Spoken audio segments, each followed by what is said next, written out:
People are always asking me about products I reviewed in the past, like do they work, do you still use them, if you don't use them, why don't you still use them? So that's why I do these videos, which is an update video where I take 10 previous products and let you know how they're doing, if I use them or if I don't.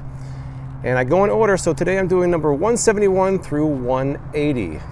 So if you missed the original review, this is a chance to kind of see how that went. But if you did see it, here's a chance to see how it's gone since then. Without further delay, let's get right to it.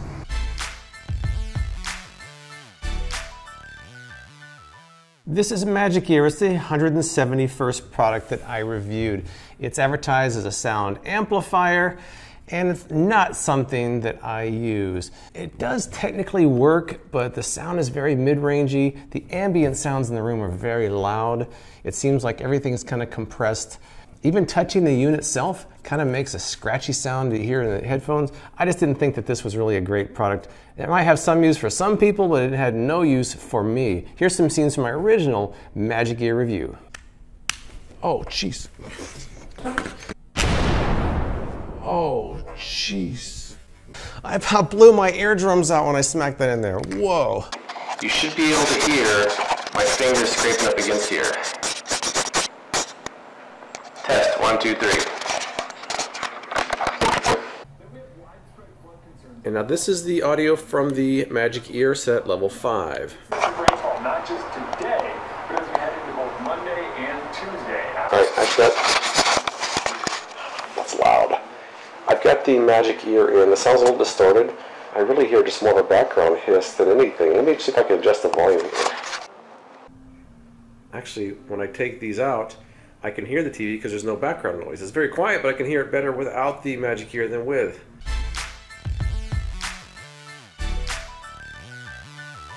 The 172nd item I reviewed was the disastrous Ice Genie.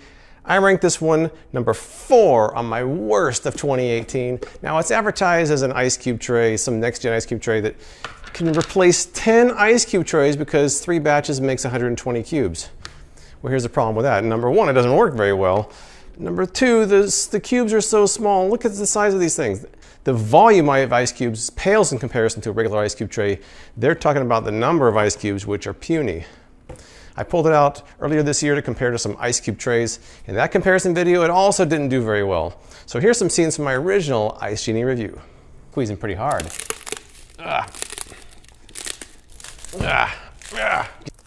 Oh, this came out easier. Kind of cool. Now what I'm supposed to do is squeeze it again. I have ice flying everywhere. That's not really a lot of ice. The ice kind of melted and created like its own bottom. So this is 3 batches and this is 3 batches. Now 3 ice cube trays. Well, that was quick. 3 Ice Genie batches, 3 ice cube tray batches. And the Ice Genie has a couple of these, which I'm not sure you really want. Here's the ice cube size.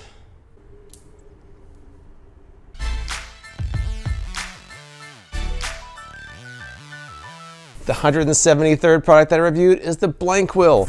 It's the 20-pound weighted blanket that's supposed to help with sleep problems, anxiety, a lot of other issues.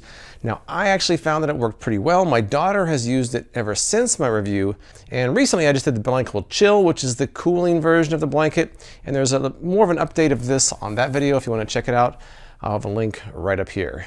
So my daughter also helped me out with this, and she's the one who's been using this one. She actually just switched to the other one, the Chill one recently, but she actually loves this blanket, and she has used it ever since my initial tests were done with it. So I think that it's held up well. As you can see, there's no major rips or tears.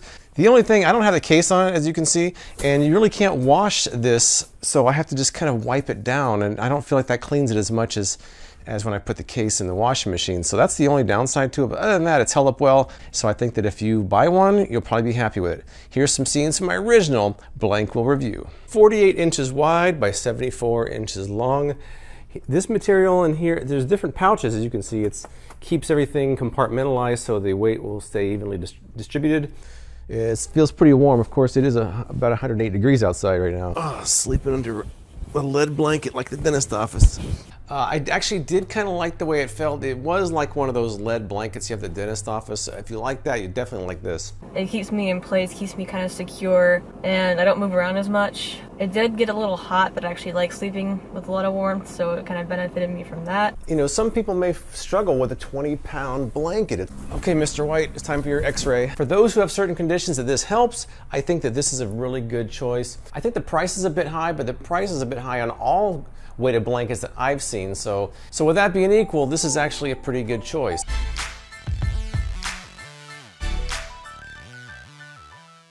Number 174 was the Blue Diamond Pan.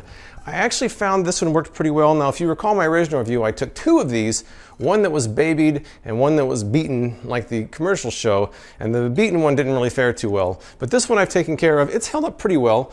I've developed a few scratches here, but otherwise the surface looks pretty good. The only problem with the Blue Diamond Pan is that not long after I reviewed it, I did the Granite Rock Pan, which kind of replaced it as my main pan. So the Blue Diamond Pan has kind of become a backup pan that doesn't get used too often because I feel like the Granite Rock Pan was much better. Also, a lot of these newer pans, these coated surfaces don't brown meat as well as an old school cast iron skillet, so it works.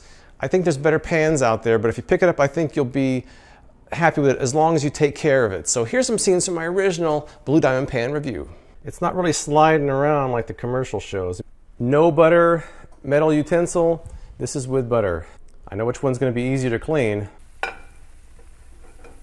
This test, I think, is a success.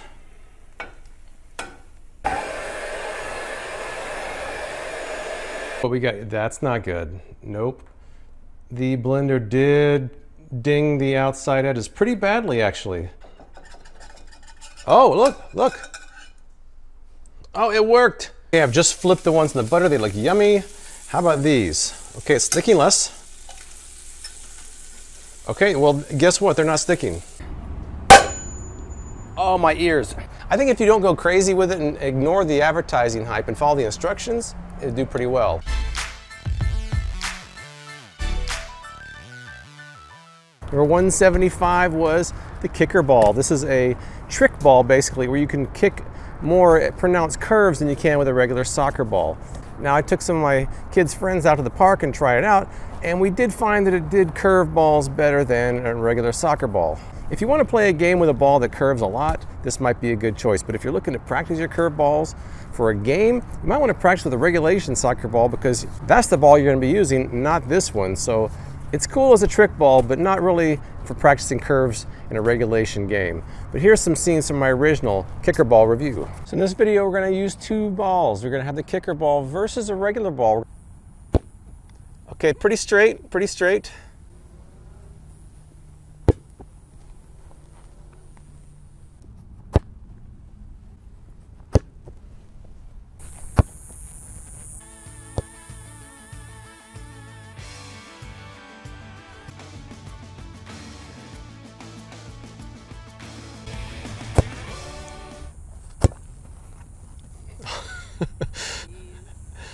It definitely curves. Yeah. It definitely curves. It's almost Nerf ball feeling, and as far as material goes, the regular soccer ball is a lot heavier. So you're saying that basically you're not sure that this is even good for practicing because you're going to get good at this one and not be good at this one. Yeah. Something to consider.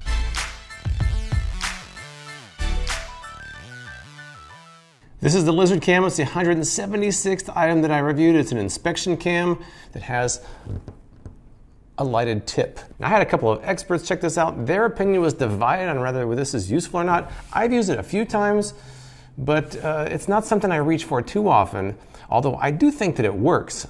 It might be a little bit overpriced for what you get, but if you do want an inspection cam and you see this on the shelves, it might be worth picking up. Here's some scenes from my original Lizard Cam review. It's definitely up there. It's a little bit hard to control. It's kind of hitting and things. I think if I had my hand up in there, I might be able to control a little bit better. I'm expecting to see like Pennywise or something down there. Oh, we see something. It is a peanut. You can see it's kind of falling over. I mean, that's as much control as I have over it. James freaking White. What's going on, man? How you doing, man? How does this compare to the other ones you've used before? Well, to be quite honest with you, I mean, it looks similar. It got blurry when you got real close to it, I guess. Yeah. Now you use something like this already, right? I do, but the little cord is like flimsy. This cord or your cord? No, the one I was using. This one's cool because you can, you know, kind of maneuver it. Oh, so you like it? I do, I do. Okay, cool. You'd really pay 40 bucks for that thing? Maybe 30. And it can be kind of hard to maneuver between that and having to tilt the screen. That can be a little bit confusing. But otherwise, I think the Lizard Cam is pretty good.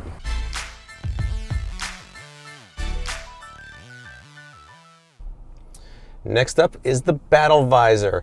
This is a car visor that's been advertised online, as seen on TV. Its benefits are that it reduces glare and it has a sunspot blocker that you can move around and create additional blocking of the sunlight. Now this has actually held up well. It's been in my second car since my original review, which is about 9 months ago. I just pulled it out of there because my son left with that car. But it's held up perfectly. Unlike the TAC visor, which warped really badly, this one has been sitting in the heat of the desert all summer long, and it sat in the winter time. It's in pretty good shape. The only problem is nobody ever reaches for it, and that car gets a lot of use. So even though it's sitting there on the visor, we still tend to pull the original visor down. We tried by leaving it in there, but nobody really seems to reach for it. But here's some scenes from my original BattleVisor review. See, the sun's right there, nice and glaring. There's the BattleVisor normal, and then here it is with the sun blocker. Not easy to really move left and right. Sometimes it feels like it kind of gets stuck, but when I put it down, I have to do this for it to really work for me. Here's the BattleVisor. Here's the BattleVision glasses. They're not quite the same tint, they're a little bit different. And that also begs the other question is, do you need a visor when you're already wearing sunglasses? That's a pretty good question, and I really don't have an answer for that. So some people like visors, some people like glasses, some people like both. And that's what both would look like. As far as the BattleVisor goes, if you like using visors, I think you might like it.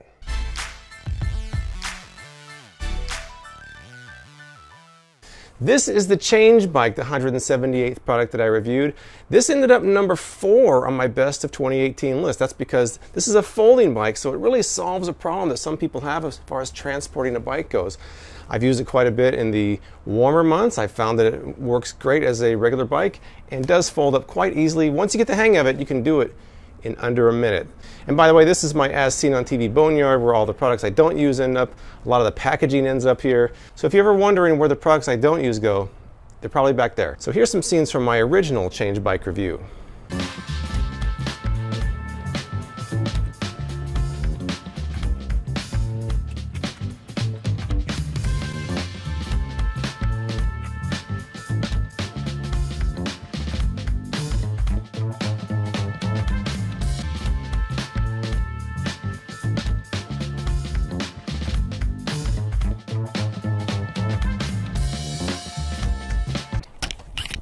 Oops. Good thing those are battle tough and the front tire comes off. There we go. Like that, see? Clips on that. That's it. Boom. Pretty easy. The pros obviously is that it folds up and it can fit in the back seat of your car. It could fit in a lot of trunks. I can't say there's many cons. I mean, the price is going to be prohibitive to some people. It's about $1,180, I believe this model is. It's the answer I've been looking for because I didn't want to add a bike rack, but I wanted a bike, and this fits the bill for me. I'm very happy with it so far.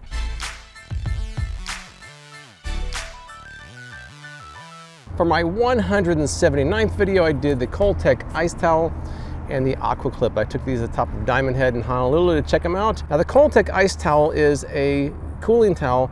Unlike the evaporative towels that just get wet and don't really work in humidity, this one actually contains a solution that's frozen. Let me show you. So you have these ice packets in here. It's not just ice, there's a solution in there. So it works in humidity, unlike the evaporative towels, which I thought was a problem that needed to be solved, and the makers of this solved it. So I think that was a good idea, and I found that it worked quite well. Now I also took the Aqua clip, which is a belt clip for your water bottle and also works as a bottle opener. I found this to be more limited use because it kept moving around my waist and condensation on the bottle was getting me wet, so I wasn't as big a fan of this as I was the KoldTec Ice Towel. But here's some clips from my original KoldTec Ice Towel and Aqua clip review. Just put it around the neck of your bottle. You can also use it to open a bottle if it's difficult. There we go, how's that look?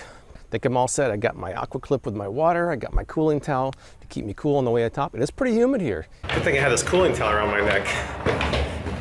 So at least 5% of me is keeping cool. It worked pretty well. My neck is still cool. These are still cool even though they defrosted. Also noticed that the Aqua clip, it has held through a hike all the way up here, but it tends to move forward as I'm hiking if I don't put it far enough to the side. Plus it kind of got my shorts wet from the condensation. Otherwise it's holding up pretty well. I like how it tucks into your shirt as well. It even protects my neck from the sun, so I mean, it's really a good product.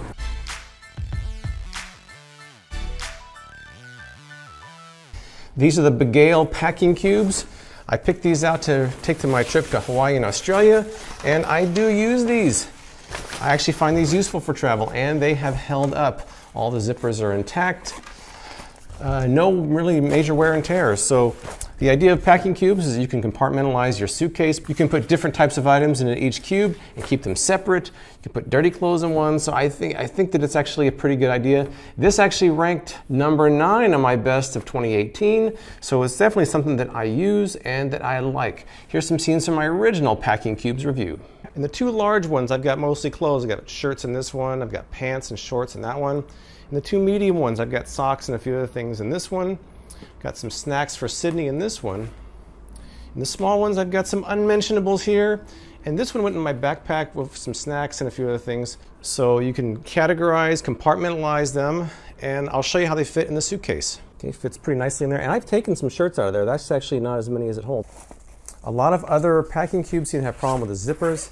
This one, not so much. So there you have it, products number 171 through 180. I would say if I picked my favorite of those 10, I would probably go with the BlanQuil, although the packing cubes is actually a really good one too. And in the summertime, the KoldTec I will use as well.